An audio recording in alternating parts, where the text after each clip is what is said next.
والصلاة والسلام على المبعوث رحمة للعالمين نبينا محمد وعلى آله وصحبه أجمعين أما بعد. Hibai fillah, azani Allah wa iyyakum. Puji syukur kehadirat Allah Subhanahu wa taala yang memberikan kesempatan kepada kita berjumpa di salah satu di antara rumah-rumah Allah Subhanahu wa taala. Kita lanjutkan kajian kita tentang akidah Ahlussunnah wal Jamaah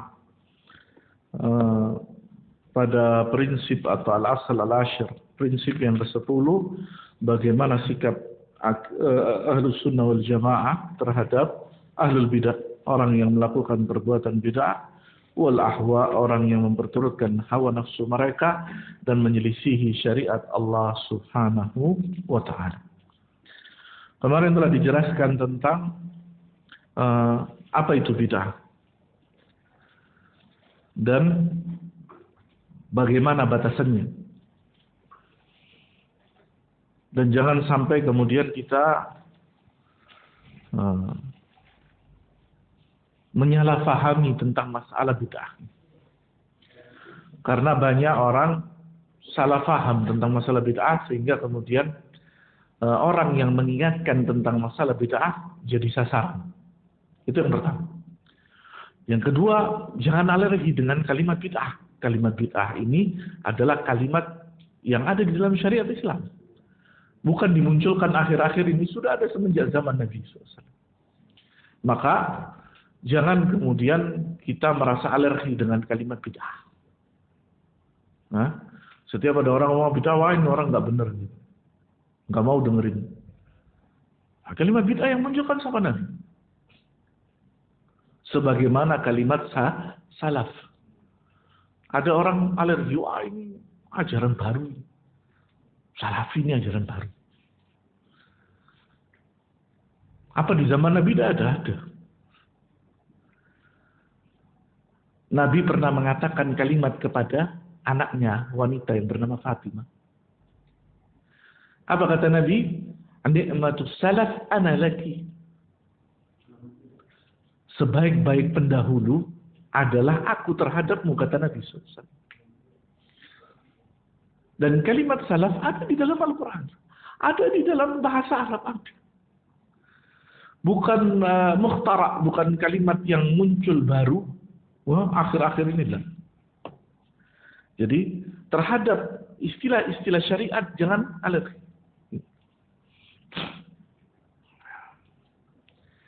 Nah, kita lanjutkan keterangan. Nah, Ahlussunnah wal Jamaah meyakini bahwasannya bid'ah itu tidak pada satu derajat. Bid'ah itu tidak pada satu derajat. Jadinya ketika kalimat bid'ah sama itu maksudnya sudah. Hah? Tingkatannya berbeda-beda sebagaimana dosa. Dosa itu ada dosa kecil, ada dosa besar. Syirik ada syirik kecil, ada syirik besar. Maka demikian pula kalimat bid'ah. Tapi bukan bid'ah kecil, besar, nggak ada, bukan. Tapi ada derajat-derajat. Dan itu dijelaskan para ulama di kitab mereka. Penjelasan ini dijelaskan sama ulama. Yang menjelaskan bid'ah itu berderajat, itu bukan anak, para ulama. Di kitab-kitab mereka. Mutaqaddimin wa mutaakhir. Dahulu dan sekarang.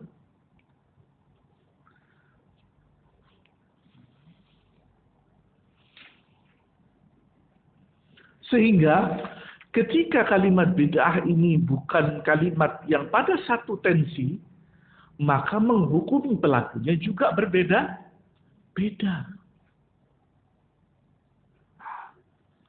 Misalnya kita ambil permisal.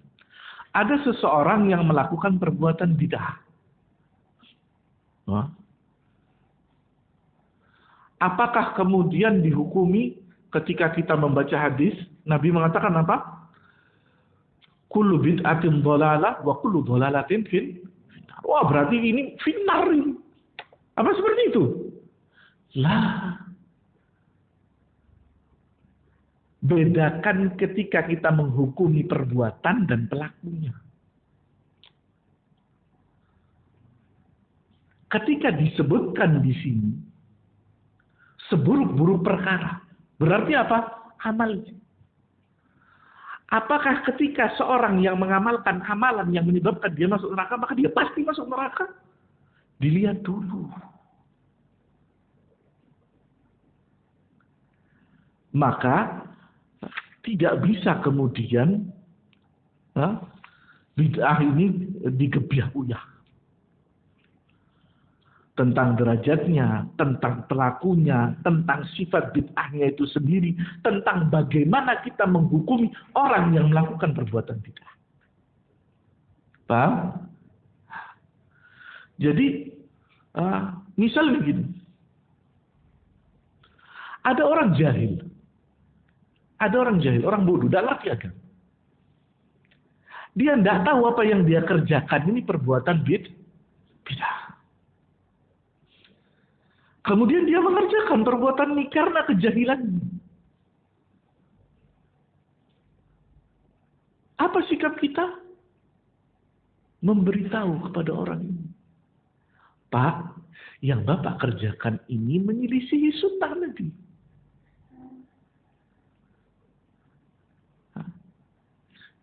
Karena Nabi tidak melakukan perkara seperti itu. Tentunya yang kita ingatkan ini di dalam urusan syara, urusan syariat, ibadah.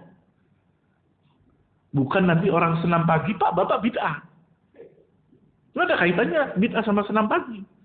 Mau senam silahkan, mau senam model apa silahkan. Selama senamnya tidak mengandung ibadah.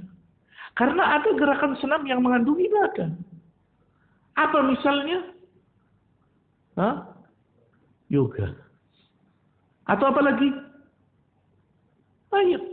Orang tidak ngerti itu ibadah. Karena yang membuat gerakan itu gerakan ibadah. Seperti misalnya apa? Tai Chi. Gerakan bela diri Tai Chi. Itu ibadah. Yang diniatkan orang yang membuat hal itu untuk ibadah. Maka melakukannya kita nggak boleh. Karena ada unsur ibadah.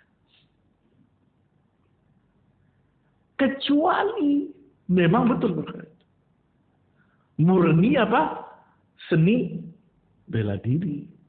Seni olahraga. Yang nggak ada urusannya sama ibadah. Kenapa kok kita sampai tidak boleh melakukan sesuatu? Karena ada unsur ibadah.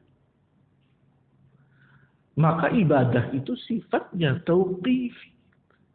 Apa tauqifi itu? Tidak boleh kita kerjakan kecuali datang dalil.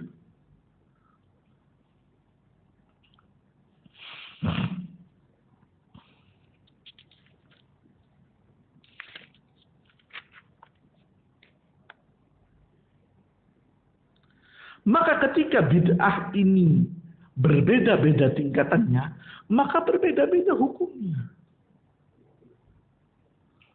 Tidak boleh kemudian kita langsung menghukumi dengan satu hukum.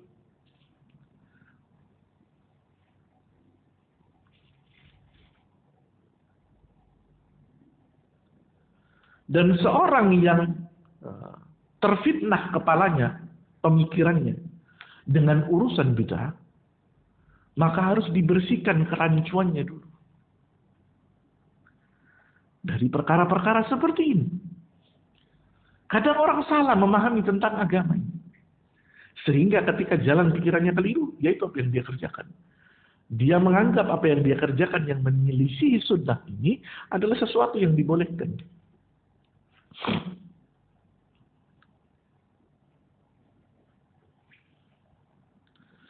Kemudian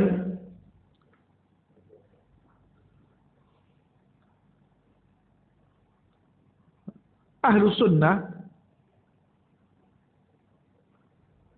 bersikap rahim, bijak, mengasihi kepada orang yang melakukan perbuatan bid'ah secara umum. Karena apa? Bisa jadi mereka orang jahil. Dan mendoakan mereka agar mereka mendapatkan hidayah dan memberikan petunjuk kepada mereka. Diajari. Karena apa? Ketika mereka melakukan perbuatan bid'ah ini, bisa jadi Mereka melakukan ini karena kejahilan. Maka butuhlah di sini untuk menjelaskan kepada umat tentang perkara bid'ah.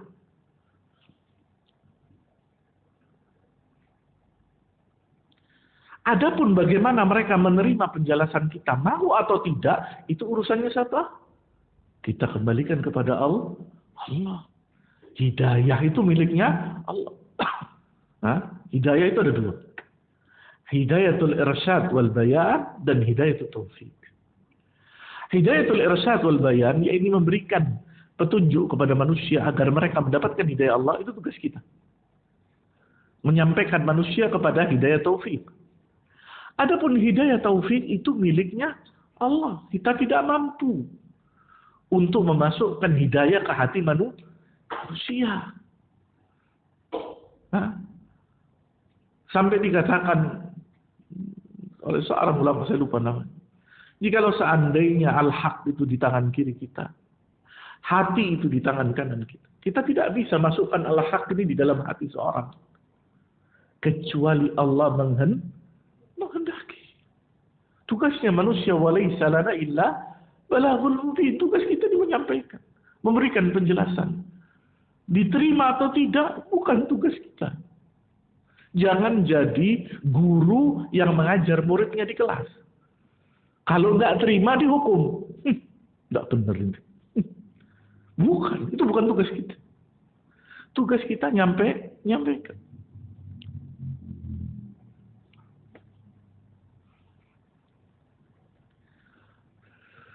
Kemudian disebutkan di sini alamat, tanda-tanda ahlul bidah wal ahwa. Orang-orang yang memang mereka mendakwahkan bid'ahnya kepada manusia dan lebih mengikuti hawa nafsu mereka.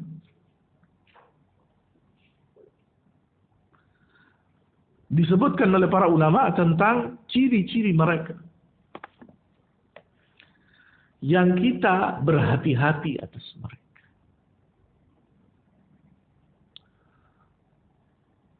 Siapa yang menghukumi seorang ini ahlul bidah, ahlul hawa? Ulama. Dan talabul ilmu mutamakin. Orang yang memang mempunyai keilmuan yang bisa dengannya dia menilai bahwasanya seorang ini jatuh kepada hukum atau derajat ahlul bidah. Orang yang mendakwahkan bid'ah. Nah, jadi bukan setiap orang kemudian jadi hakim. Kalau setiap orang jadi hakim, wah rusak dunia ini. Makanya dikenal dengan main hakim sendiri ya. Jangan main hakim sendiri. Ketika di sidang aja hakim itu punya wakil, tidak boleh main hakim sendiri. Jangan main hakim sendiri. Apalagi dia tak mengerti tentang masalah urusan agama ini. Kebanyakan di antara mereka yang terjerumus kepada perbuatan bid'ah dan mendakwahkan ini, mereka jahil tentang maqasidus syariah. Mereka tidak mengerti tentang maqasid, tujuan-tujuan syariah dan hukum-hukum agama yang dengannya seorang mendekatkan diri kepada Allah Subhanahu wa taala. Sehingga kemudian mereka melakukan perkara itu dengan perkara-perkara yang tidak pernah disyariatkan oleh Allah Subhanahu wa taala. Makanya di dalam yang pernah saya sampaikan kemarin, bahwasanya di antara definisi definisi bid'ah itu yang paling luar biasa di antaranya adalah apa yang pernah ditulis oleh Imam Asy-Syatibi. Imam Asy-Syatibi di dalam kitab beliau Al-I'tisam. Di dalam kitab beliau Al-I'tisam. Dan dia betul-betul membatasi bid'ah itu dengan kalimat yang wadih, yang jelas, sehingga apa? Tidak ada kerancuan sedikit pun di dalamnya.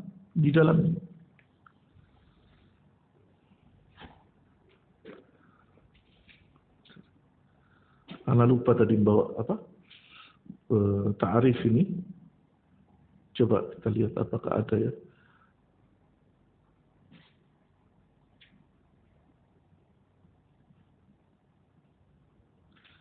Sehingga orang itu tidak terjerumus kepada memahami bid'ah ini dengan keliru.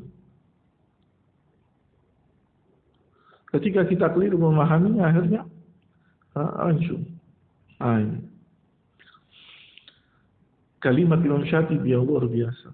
Allah.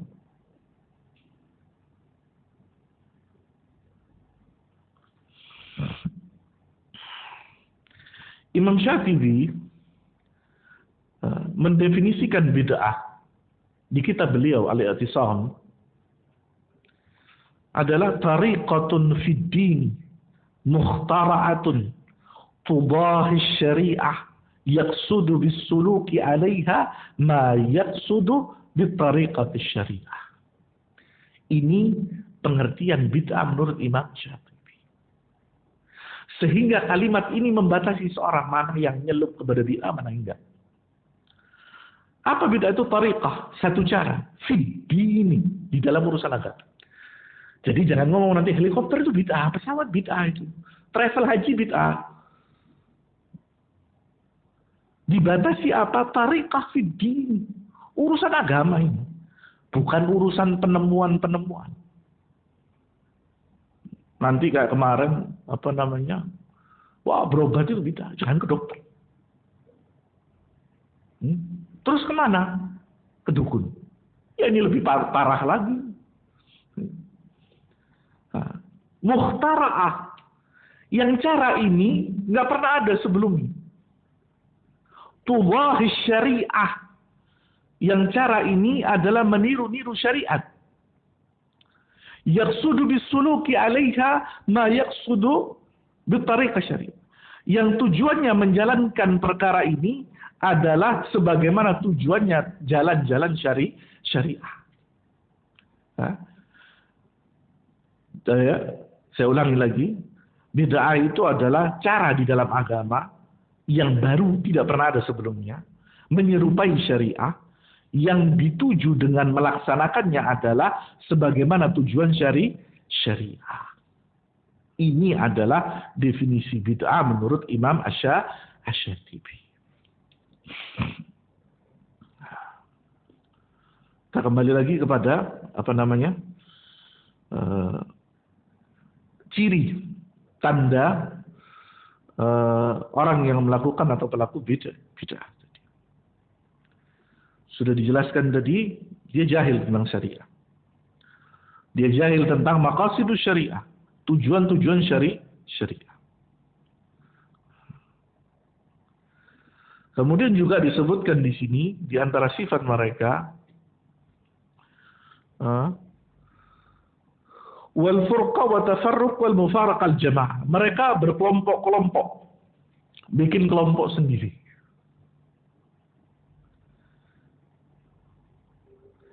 Wal jadal wal khusumah, senangnya berdebat dan berbantah-bantahan. Ahlu sunnah menahan diri dari berdebat. Kecuali kalau terpaksa untuk menegakkan kebenaran, itu pun dilaksanakan dengan sangat berhati-hati. Dan bukan tugasnya setiap manusia. Jangan antum berdebat agama ini seperti buka papan catur. Nunggu lawan. Siapa yang mau debat sama anda?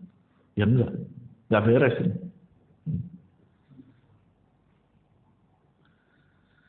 Kemudian ittiba'ul hawa. Dia lebih mengikuti hawa nafsu daripada mengikuti syariat. Taqdimul aql ala naql. Lebih mengutamakan akal daripada nas, daripada Al-Quran, daripada sunnah, daripada ijma'. Wal jahlu bis sunnah, bodoh tentang masalah urusan sunnah. Wal khawdhu fil mutasyabih, sibuk mengurusi perkara-perkara yang berdalil, menyandarkan dalil tersebut kepada ayat-ayat mutasyabih. pada ayat-ayat mutasyabih. Yang mana pada ayat-ayat mutasyabih ini terkadang seorang tergelincir di dalam memahami. Kemudian juga di antara sifat mereka gulu fi ta'dhimil ashkhas wa ta'assub li ara'ihim. Berlebih-lebihan terhadap memuja-muja seseorang dan juga fanatik terhadap pendapatnya. Kalau orang ini sudah mengatakan doa sudah pasti benar.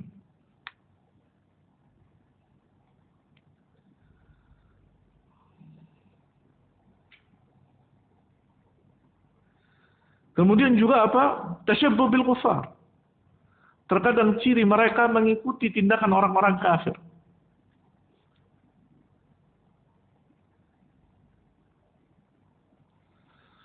Kemudian juga mereka tidak menyukai Ahlus Sunnah dan membenci mereka. Mereka tidak suka Ahlus Sunnah dan membenci mereka. Demikian pula mereka membenci Ahlul Hadis. Membenci Ahlul Hadis.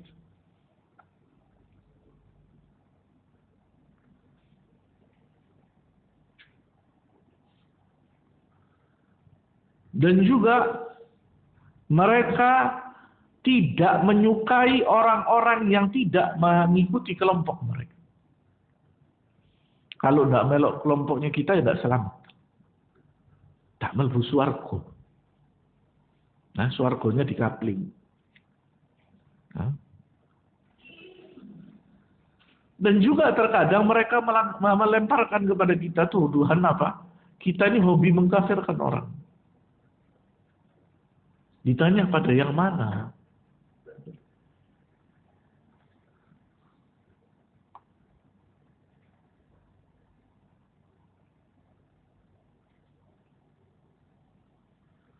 Dan juga terkadang mereka menggunakan cara-cara yang tidak baik untuk Untuk mencela, merendahkan orang yang tidak sesuai dengan pendapat mereka.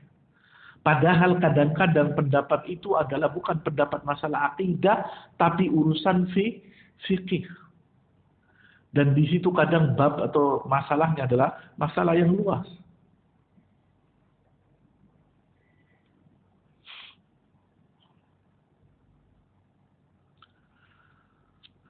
Dan kemudian kita melihat bahwasanya orang-orang yang berdakwah di atas jalan bid'ah ini pokoknya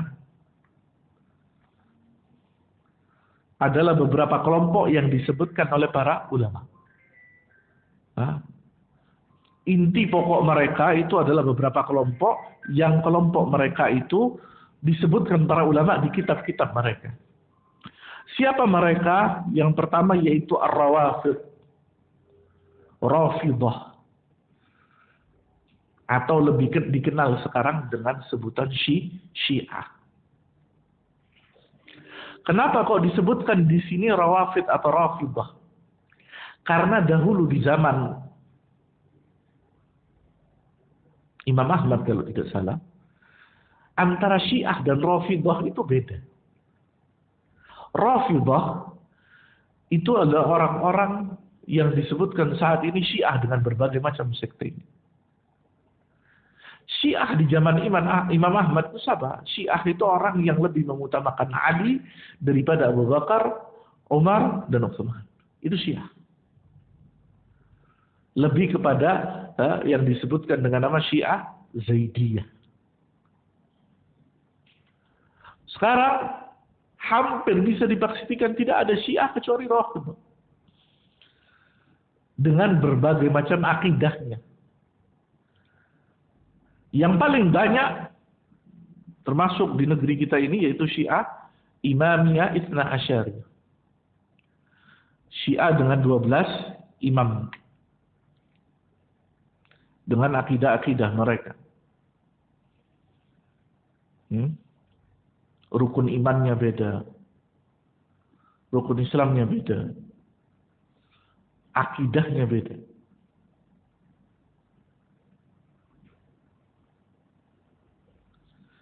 Kemudian yang kedua yaitu Al-Khawarij yang muncul ketika pemerintahannya antara pemerintahan Utsman dan Ali. Benihnya muncul pada pemerintahan Utsman dan berlanjut pada pemerintahan Ali bin Abi Thalib. Yang kemudian ketika itu mereka disadarkan sebagian oleh Abdullah Ibn Abbas ketika dialog dengan mereka. Ketika dialog dengan mereka, kemudian sebagian di antara mereka bertobat, sebagian tetap dalam keadaan tidak mau bertobat dan tidak mau mengikuti Ali bin Abi Thalib.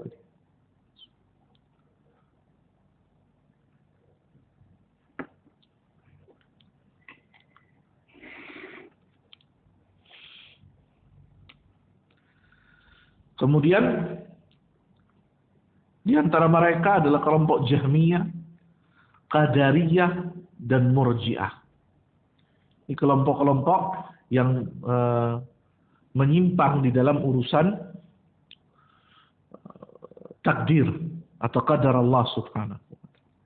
Nanti insya Allah kita jelaskan di pertemuan yang lain. Ini adalah beberapa kelompok yang disebutkan para ulama pokok-pokoknya ahlul bidah.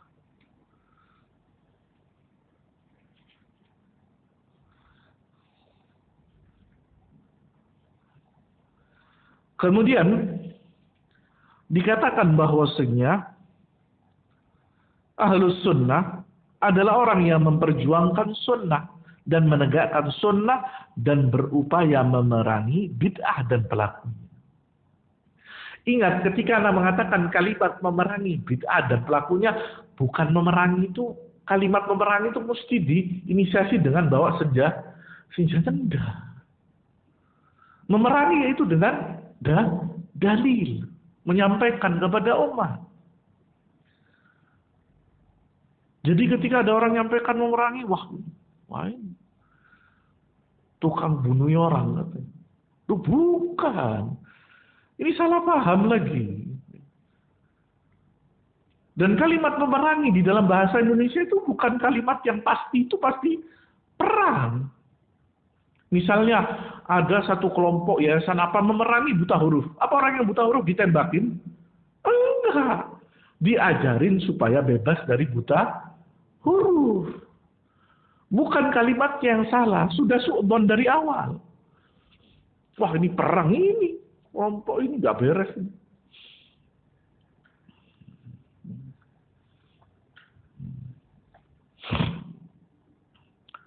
Dan ini dibuktikan di dalam perkataan-perkataan mereka tentang masalah ini. Di antaranya misalnya siapa? Al-Imam Ahmad ibn Sinan Al-Qattan rahimahullah. Dia menjelaskan, "Laisa fid dunya mubtadi'un illa wa huwa yubghidu ahlal hadith. Fa idza ibtada'a ar-rajulu nuzi'at halawatul hadith min qalbi." Ya. Kata Imam Ahmad bin Sinan, tidaklah ada di atas muka bumi Allah ini ahlul bidah kecuali mereka benci kepada ahlul hadis. Mengapa demikian? Karena seorang yang sudah terbiasa berbuat bid'ah, mereka tidak senang sama hadis. Dicabut dari hatinya perasaan nikmat terhadap hadis Nabi sallallahu alaihi wasallam.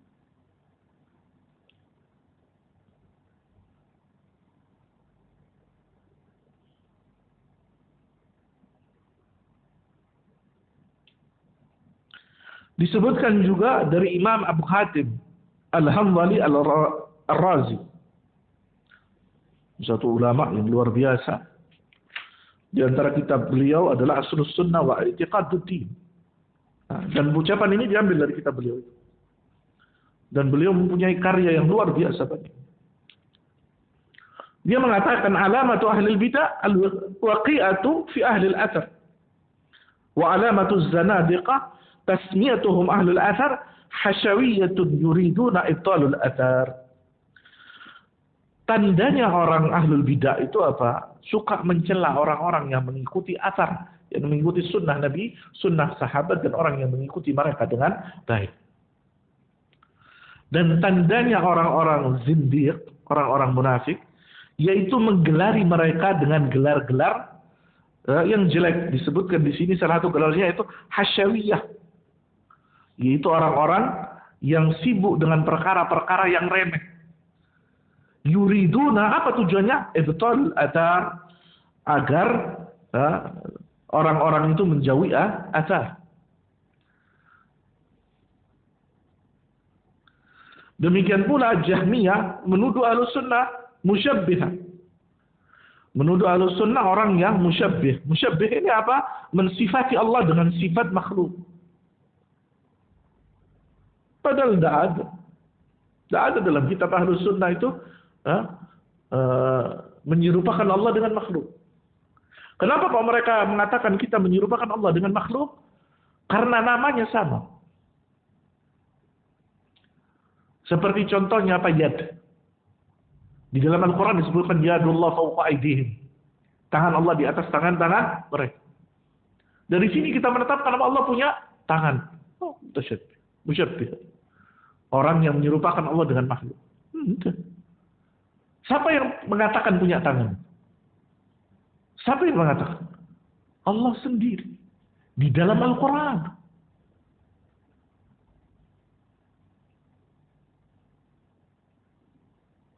Dan ketika kita mengatakan Allah punya tangan, tidak berarti kemudian kita menyamakan dia dengan makhluk. Karena sifat Allah itu jauh dari sifat makhluk. Jauh lebih sempurna. Dan tidak semua yang sama itu hakikatnya sama.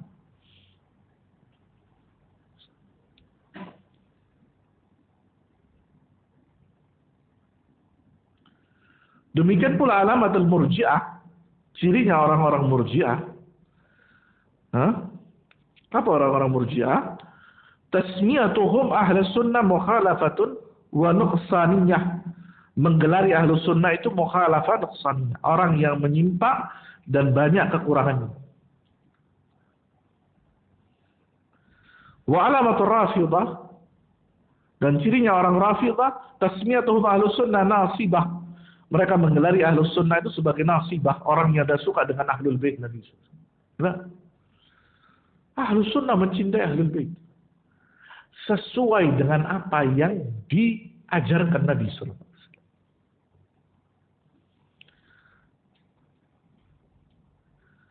Wala yalhaqu ahlus sunnah illa ismi wahid yastahidu an tajamma'ahum hadil asma'. Dan ahlus sunnah, dia tidak ada nama yang tepat kecuali ahlus sunnah. Dan apa yang mereka gelari kepada ahlus sunnah ini jauh dari kebenaran.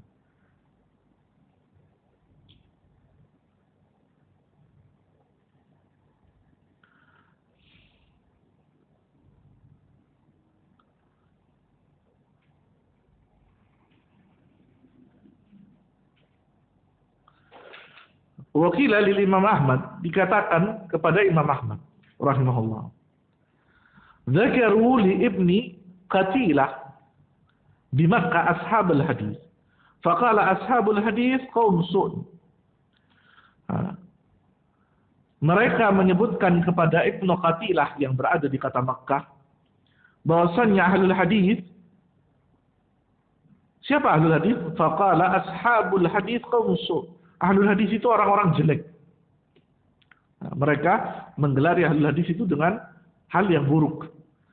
Faqama Ahmad bin Hanbal. Maka Imam Ahmad bin Hanbal berdiri.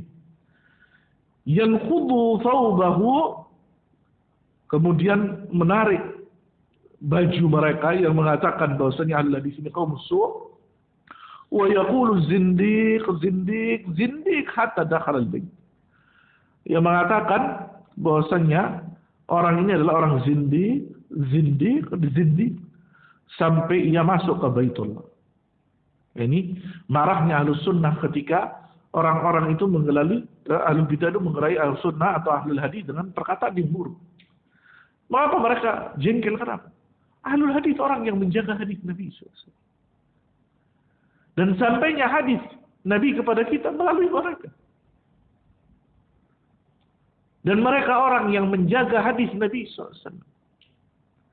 Dan Allah pilih setiap 100 tahun seorang yang menjaga hadis Nabi SAW. Dan membersihkan hadis Nabi dari kotoran-kotoran orang yang meletakkan kotoran pada hadis Nabi. Apa kotoran pada hadis Nabi? Yaitu perkara-perkara yang menutupi kebenaran hadis Nabi dan orang-orang yang membuat hadis-hadis palsu. Orang yang membuat hadis palsu. Apakah ada? Ada. Banyak.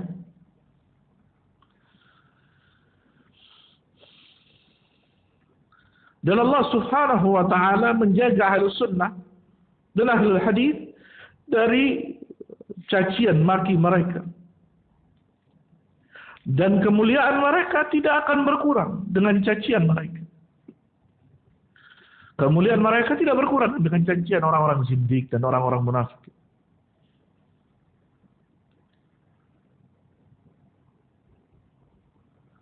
Dan bagi mereka Ahlul Hadis dan orang-orang yang muncul yang rada ngeri lagi, yaitu tentang orang yang membenci kepada sebagian ulama Ahlul Hadis. Bukan di sini saya ta'assub ya. Saya ketika menjelaskan seorang, saya kembali mengatakan saya tidak ta'assub. Saya memberikan contoh saja. Di antara mereka yang dimaki oleh sebagian kelompok saat ini, itu seorang ulama hadis yang bernama Muhammad Nasiruddin Al-Albani rahimahullah. Apakah Syekh Nasiruddin Al-Albani punya kelemahan? Manusiawi. Dia punya kelemahan karena manusia, bukan malaikat itu. Tapi bukan lantas kemudian jadi ajang untuk apa? Disebutkan, dimaki, dilemahkan, dan lain sebagainya. Adapun perbedaan pendapat satu ahlul hadis dengan yang lainnya itu wajar. Itu adalah khazanah ilmiah. Khazanah ilmiah. Dan itu tidak kita nafikan, itu tidak anak pungkiri. Ada orang setuju dengan Syekh Albani, ada yang tidak setuju. Wajar. Tapi kemudian ada orang tidak punya otoritas dalam ilmu hadis. Jurusannya pun bukan jurusan syariah. Kemudian melakukan pembahasan ilmiah tentang seorang yang bernama Syekh Muhammad Nasiruddin Al-Albani. Dilihat dari sisi ilmu hadis, orang dia bukan orang ilmu hadis. Dilihat dari pendapat pakar-pakar, siapa yang disebut pakar sama dia? Apakah tidak ada satupun orang yang memuji Syekh Albani? Kemudian dilihat dari faktor geografis dan politis. Ini urusan hadis, bukan urusan rebutan negara. Dan Syekh Albani nggak ikut masalah politik-politik, nggak ikut.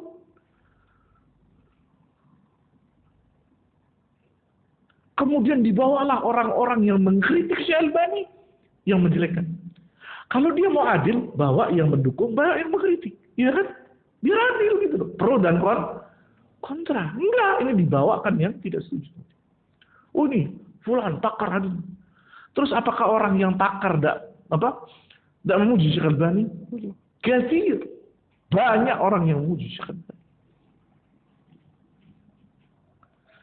Kemudian dengan tuduhan apa lagi? Syekh Albani ini orang yang tidak punya guru. Gurunya kitab.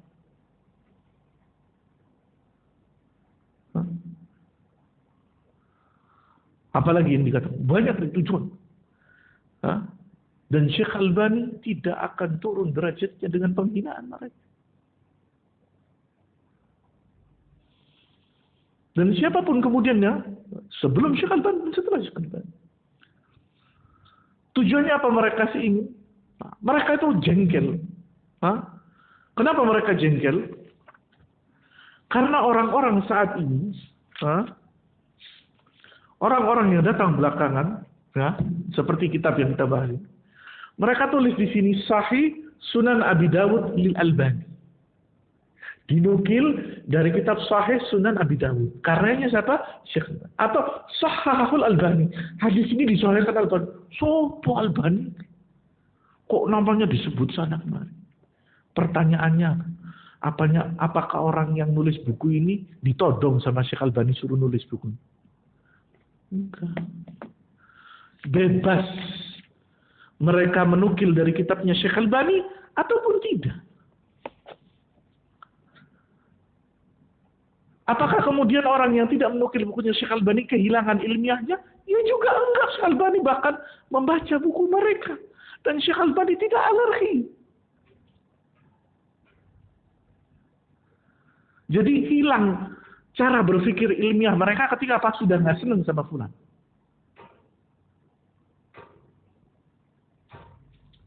Ini yang harus kita hindari. Cara berpikir yang tidak benar.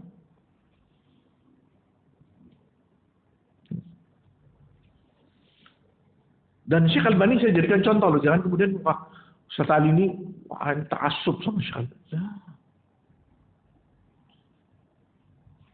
Saya bawakan satu contoh dan saya melihat pembahasan itu. Berapa jam saya? 3-4 jam. Waktu zamannya masih online. Saya pikir yang bahas ini pakar hadis. Tak lihat S3-nya jurusan politik dan peradaban. Allahu Akbar. Ya tidak berimbang.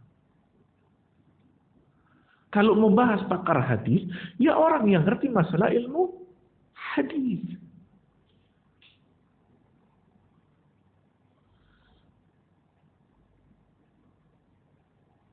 Dan buku yang dibawa mereka untuk bantah, buku-buku orang yang memang gak senang sama Syekh Albani. Saya pernah zaman kuliah, ditunjukin satu buku tebal. Judulnya Tanaqudat Al-Albani Al-Wadih. Kerancuan Syekh Albani yang jelas. Kitab itu tulis bahasa Arab kayak gini. Giliran kalimat Syekh Albani fontnya dikecilin ukurannya. Ana lihat buku itu mau ketawa. Ini maksudnya buku ini apa? Disebutkan di situ apa? Syekh Albani ini orang yang mencela-mencela. Kapan hari dia ngomong hadis ini sahih, kemudian didhaifkan. Ana mengatakan itu wajar. Mungkin ketika dia mensahihkan, dia tidak tahu ada perkara yang menjatuhkan hadis ini menjadi dhaif. Dan mungkin Syekh Albani keliru. Mungkin namanya manusia.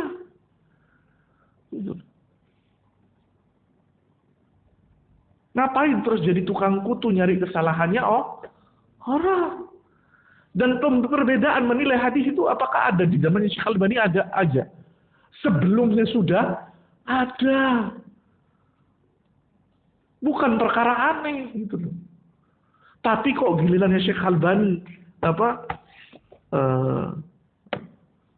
mengangkat ilmu hadis ini. Kemudian membedakan hadis yang sahih dengan dhaif. Jadi kayak alergi semua. Di antara orang yang memisahkan hadis sahih dan dhaif beliau. Dari kitab-kitab Sunan itu dipisahkan. Sunan Ibnu Majah, ada Sahih Sunan Ibnu Majah, ada dhaif. Tujuannya apa sih?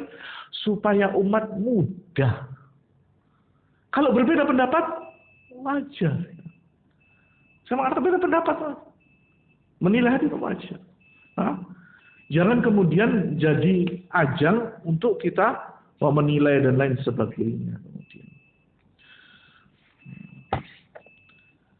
Ya, sudah dan Isya itu yang kita masih pada pembahasan masalah ini. Insyaallah jikalau diberikan kesempatan di waktu yang datang kita akan lanjutkan sedikit tentang masalah ini dan menjelaskan tentang masalah bagaimana orang-orang tidak senang kepada ahlul athar dan bagaimana wasaya atau wasiat dari a'immas salaf dari imam-imam salaf agar kita itu waspada kepada ahlul bid'ah kepada orang yang mengikuti perbuatan bid'ah dan hawa nafsu. Sehingga apa? Kita tidak terjerumus kepada bid'ah dan hawa nafsu. Ini yang mungkin bisa kita sampaikan di malam hari ini. Semoga Allah menjadikan apa yang kita sampaikan menjadi ilmu dan amal, dan menjadikan ini pemberat timbangan amal kita di sisi Allah Subhanahu wa ta'ala. Kita tutup dengan doa kafaratul majlis. Subhanakallahumma bihamdika asyhadu an la ilaha illa anta astaghfiruka wa atubu ilaik. Wassalamualaikum warahmatullahi wabarakatuh.